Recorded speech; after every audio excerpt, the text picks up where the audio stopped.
Bonjour, je suis contente que tu es là. À un moment donné, j'étais à une église et parlais avec les jeunes, leur encourageant à servir Dieu avec leur vie. Un des jeunes avait une très bonne question pour moi. Il m'a demandé qu'est-ce qu'on doit faire pour se préparer. Il ne voulait pas dire qu'il ne pouvait pas servir le Seigneur en tant que jeune, mais il voulait savoir comment se préparer pour le servir en tant qu'adulte. Il me semblait qu'il pensait qu'il devait attendre pour aller à l'université chrétienne pour se préparer. Mais je lui ai dit, tu sais quoi? Il y a quelque chose que tu peux faire maintenant. Quelque chose que j'ai fait dans ma jeunesse et qui m'a aidé beaucoup, énormément à apprendre comment servir le Seigneur. Mais qu'est-ce que c'est? Voulait-il savoir? Et veux-tu le savoir toi aussi? Je lui ai dit, c'est d'être là quand il y a du travail à faire à l'église. S'il y a un repas communautaire, lave les tables après, pousse le balai, aide à mettre tout cela en place. Demande à Dieu de t'aider à voir ce que tu puisses faire en ce moment. Quand les portes de l'église sont ouvertes, tâche d'être là pour aider. C'est comme ça que tu apprendras le plus, même plus que dans une leçon. Et je crois toujours que c'est un bon conseil. Le fait d'être là, d'être disponible, ouvre des opportunités d'apprendre d'autres. Il y a des personnes qui pensent que le fait de servir Dieu doit être pour certaines personnes, mais pas pour d'autres. Mais je crois fermement que Dieu a un travail pour tout le monde à faire et qu'il peut utiliser n'importe qui. On doit simplement être disponible.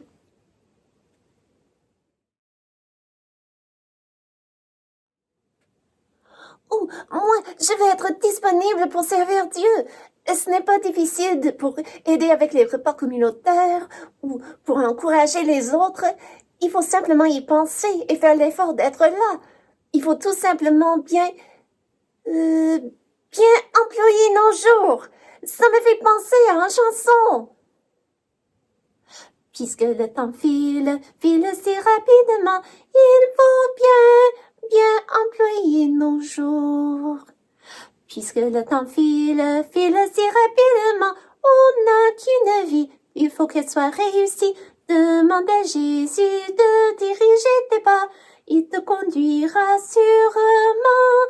Demande à Jésus de diriger tes pas, il te conduira sûrement. Puisque le temps file si rapidement, il faut bien employer nos jours. Puisque le temps file si rapidement, on n'a qu'une vie, il faut qu'elle soit réussie. Demande à Jésus que ta vie soit utile, il saura comment l'employer. Demande à Jésus que ta vie soit utile, il saura comment l'employer. Puisque le temps file si rapidement, il faut bien employer nos jours. Puisque le temps file si rapidement, on n'a qu'une vie, il faut qu'elle soit réussie. Demande à Jésus quels sont ses plans pour toi, sois sûr qu'il te les montrera. Demande à Jésus quels sont ses plans pour toi, sois sûr qu'il te les montrera. La chanson dit que Jésus montrera ses plans pour nous. Et c'est vrai quand on est disponible et prêt à suivre ce que Jésus lui dit de faire. Je veux être disponible. J'imagine que Dieu utilise sa parole pour nous montrer le chemin que nous devons suivre. Je te montrerai le chemin que tu dois suivre. Je te montrerai, nous dit le Seigneur, quel chemin sera le tien. J'aurai le regard sur toi, dès le matin. J'aurai le regard sur toi, tout le long de ton chemin. J'ai pour toi, un chemin tracé, plein de joie, plein de surprises. Je te montrerai, nous dit le Seigneur, quel chemin sera le tien. J'aurai le regard sur toi, Dès le matin, j'aurai le regard sur toi, tout le long de ton chemin. Si tu ne sais plus, si tu ne vois plus le chemin que tu dois suivre, ton Dieu sera là et te montrera quel pas sera le prochain. J'aurai le regard sur toi, dès le matin. J'aurai le regard sur toi, tout le long de ton chemin. La chanson dit que je ne dois pas me soucier de connaître tout le chemin à la fois. Je dois être prêt à suivre Dieu dans le prochain pas, et il s'occupera du chemin. Quel soulagement de savoir qu'il va guider tous ceux qui se confient en lui.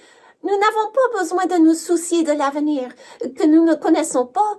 Nous n'avons qu'à choisir de faire confiance en Jésus et lui obéir.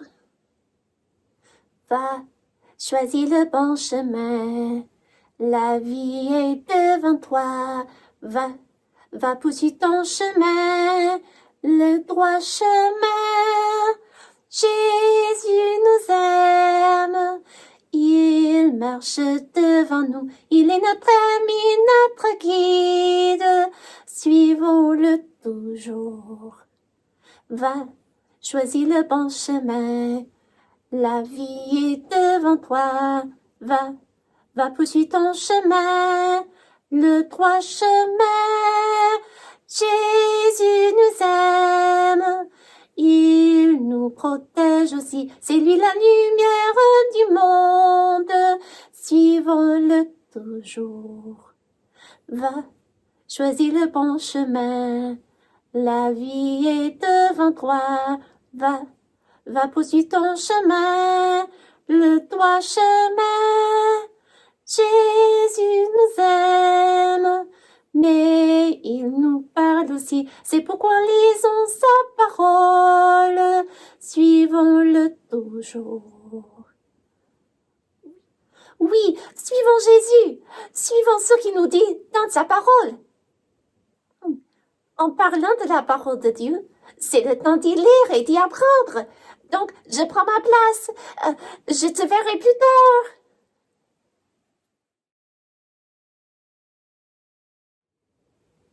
Le prophète Ésaïe, au début de son ministère comme prophète, a eu le privilège de voir quelque chose de très spécial.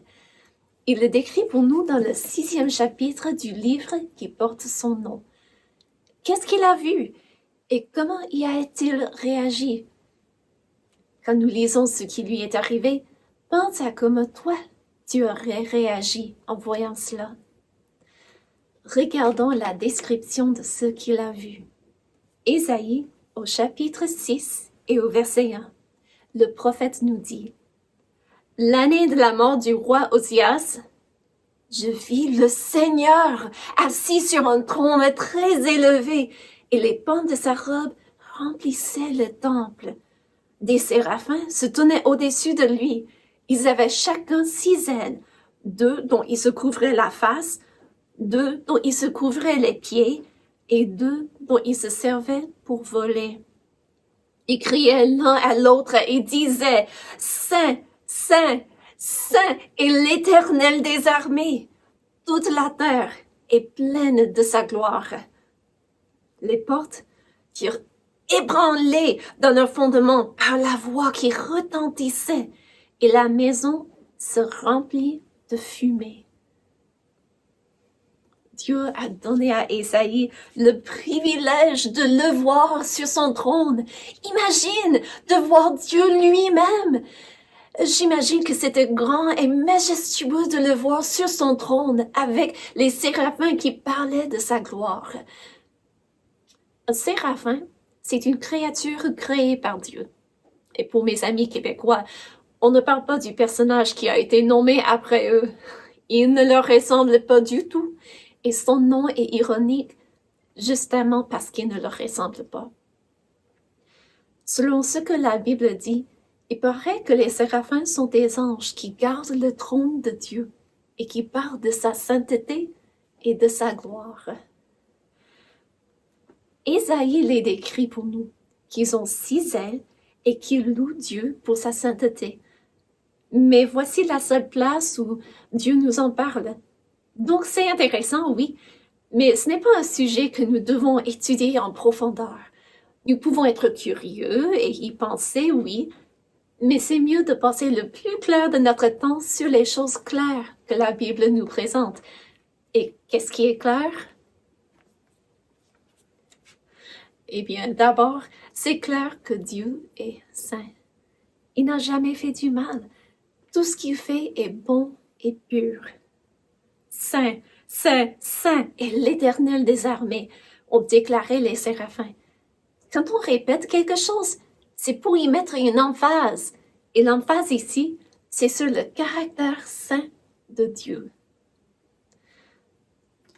Prenons un moment pour y réfléchir. Est-ce que Dieu a jamais fait une mauvaise chose? Il y a des personnes qui aimeraient blâmer Dieu pour tout le mal qui se passe sur la terre.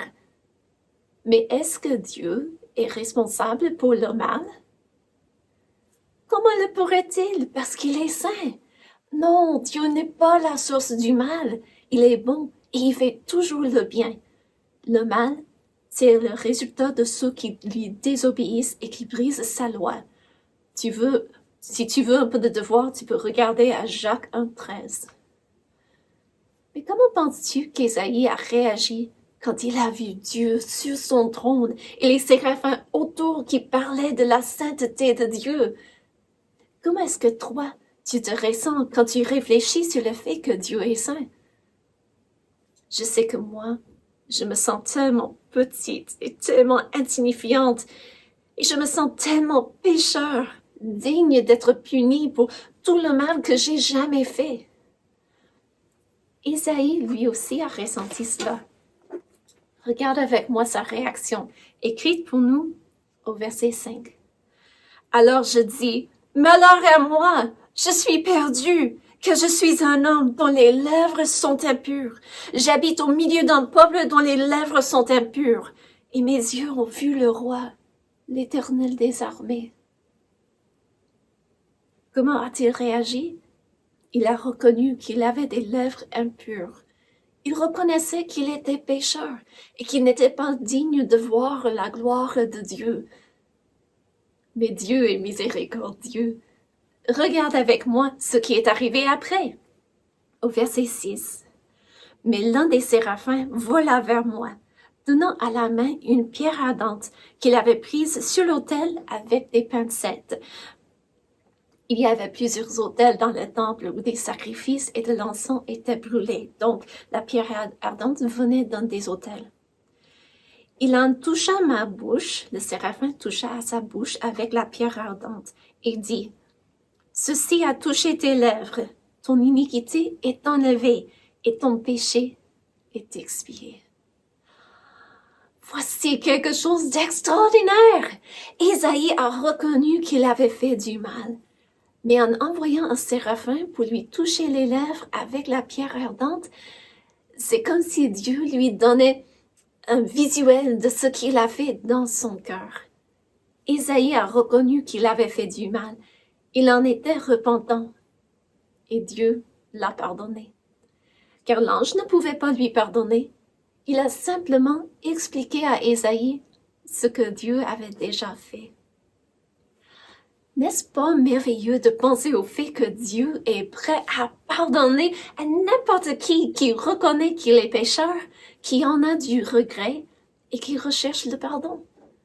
Nous savons que Dieu offre le pardon à tous ceux qui croient en lui, parce qu'il dit en Jean 3,16, cite-le avec moi si tu le connais par cœur. Car Dieu a tant aimé le monde qu'il a donné son Fils unique, afin que quiconque croit en lui ne périsse point, mais qu'il ait la vie éternelle.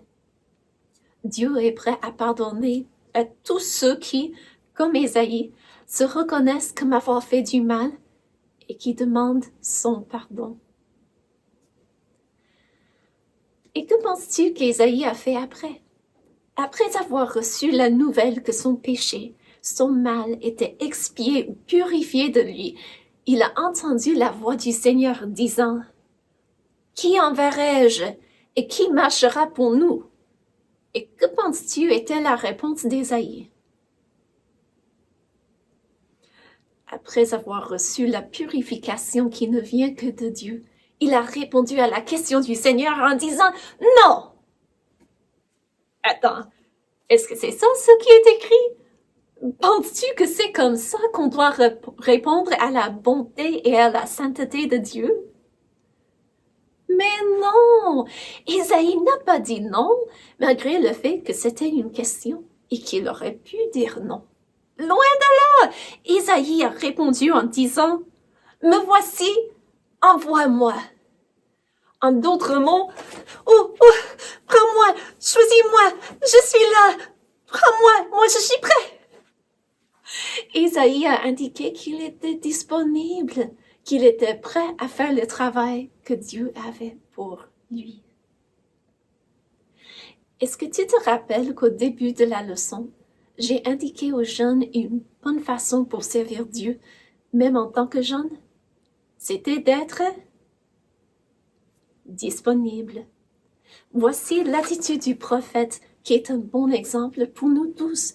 C'est de répondre avec gratitude au fait que Dieu nous a pardonnés, si nous lui avons demandé le pardon, en disant « Me voici, envoie-moi, guide-moi et aide-moi à faire ta volonté, quoi qu'elle soit. » Ou en d'autres mots, Romains 12:1 nous dit « Je vous exhorte donc, frères, par les compassions de Dieu, à offrir vos corps comme un sacrifice vivant, saint, agréable à Dieu, ce qui sera de votre part un culte raisonnable. »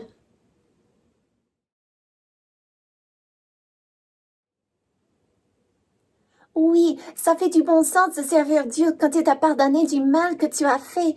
Il ne force jamais personne, mais c'est que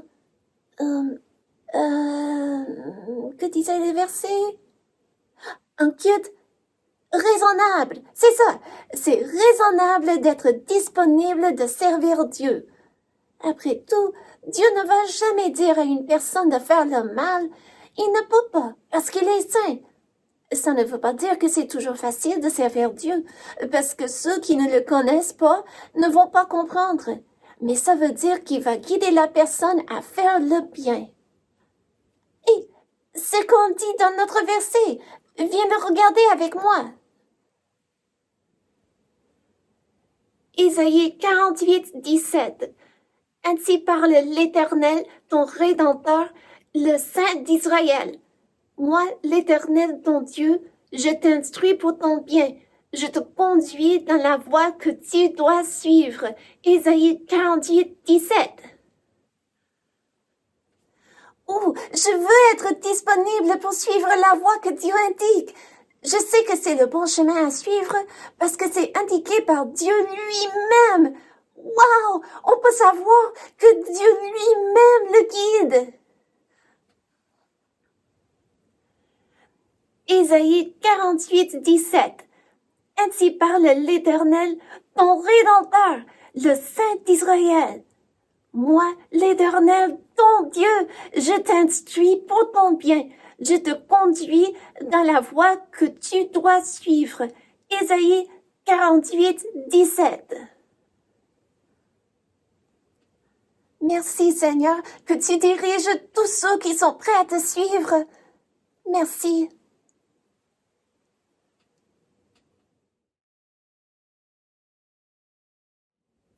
Ésaïe a répondu à la gloire et à la sainteté de Dieu, d'abord en reconnaissant qu'il était pécheur, ayant fait du mal, et méritant une punition pour cela. Et une des conséquences de son péché, c'était qu'il devait être perdu. Mais Dieu lui a offert le pardon en payant le prix lui-même de ses péchés. Et ce pardon est offert à tous grâce à ce que Jésus a fait sur la croix, en s'offrant pour tous ceux qui sont prêts à admettre leurs péchés et à demander pardon auprès de Dieu. Si tu n'as pas encore fait cette décision, je t'encourage à t'en informer et à réfléchir là-dessus. C'est la décision la plus importante qui puisse jamais faire une personne. Mais la décision doit venir de toi-même. Ce n'est pas une mamie ou une tante qui puisse faire la décision pour toi. C'est à toi de choisir, et tu seras responsable pour l'éternité, pour le fait d'avoir accepté ou rejeté le pardon que Dieu t'offre. Comme le séraphin qui a mis la pierre ardente sur les lèvres d'Ésaïe ne pouvait pas lui purifier, n'importe quelle action physique ne peut te purifier à l'intérieur. Les actions physiques, comme assister à l'église, être baptisé ou faire de bonnes œuvres, ne peuvent pas purifier la personne, mais sont simplement des manifestations extérieures de ce qui s'est déjà passé à l'intérieur quand une personne a demandé pardon de Jésus. Si toi, tu as déjà fait cette décision, je t'encourage à regarder à Romains 12:1 et à te demander, suis-je prêt à dire comme Ésaïe, me voici, envoie-moi? Note bien qu'Ésaïe ne connaissait pas tous les détails du travail que Dieu lui avait réservé. Il savait simplement le caractère de Dieu, qu'il est saint, et qu'il demandait qui il pouvait envoyer pour faire un certain travail. J'espère que tu viens à la même conclusion qu'Ésaïe et que tu diras « Me voici, envoie-moi ». Je pense que tu ne l'y regretteras jamais. Oui, prenons du réconfort dans le fait que Dieu ne s'attend pas à ce que nous soyons très intelligents et très capables physiquement ou mentalement.